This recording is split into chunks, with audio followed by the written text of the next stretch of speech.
Now, Kenya's tourism and hotel industry has also been battered by the COVID-19 pandemic.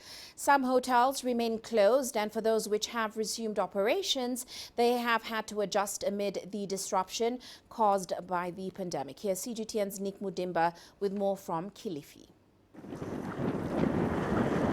The hospitality and hotel industry in Kenya is yet to fully recover from the wrath of COVID-19.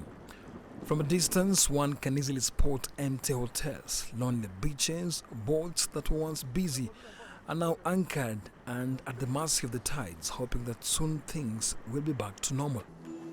Despite all that, some are dusting up from a rough path and are getting set for hopefully a promising season of returns.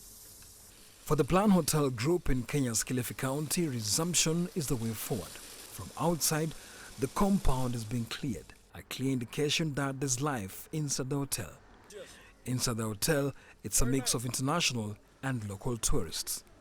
I mean, most of the hotels are coming up with good packages and going back to the good clientele that they've always, had, especially when it comes to the traditional markets. But one of the shifts we are facing now is the issue of vaccination. And we've seen quite a number of international clients have been vaccinated, and they are actually able to travel, and their countries have allowed them to travel. So that is a little bit helping us. But when it comes to the domestic market, a lot of the guys who've got good name in the market have been able to remain open.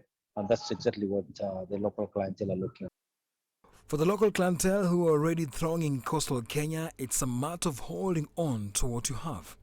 I think that we sell ourselves short, and the rest of the world seems to notice that we have, and we don't do that. I think it's just a normal thing that you just appreciate what is not yours. But in Kenya, let me be honest, when it comes to anything coast, it always blows my mind when I find any Kenyan ever leaving Kenya to go to a beach. Strategic innovation and creativity is now essential for hotel business growth and management. But there's a problem, the problem of price wars. It doesn't make sense to come down so low on rates where you're only breaking even, because then you will end up having a further problem later down the road where your product is going to start to collapse. So if there's a price war within the market, it doesn't benefit anybody within the industry.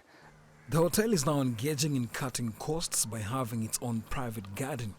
They grow different types of vegetables to keep the supply of the fresh vegetables consistent to the hotel due to the disruptions. Even when the pandemic really hit and we had to close the businesses like many other companies, as soon as we had the chance to reopen, we opened. And that was just about drive and determination to continue. So some of the other hotels, yes, they struggled a lot. But closing for a long period of time and then not having that and not reopening, having zero cash flow in your books, makes it nearly impossible to reopen, especially for the smaller businesses.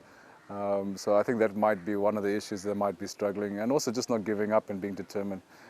I mean, the restrictions, it's a bit volatile at the moment because as one country opens up, another closes. You get put on a red list and you get put onto the green list. There's a lot of aspects where you can find that you're just getting to get some business and then something happens and closes it again.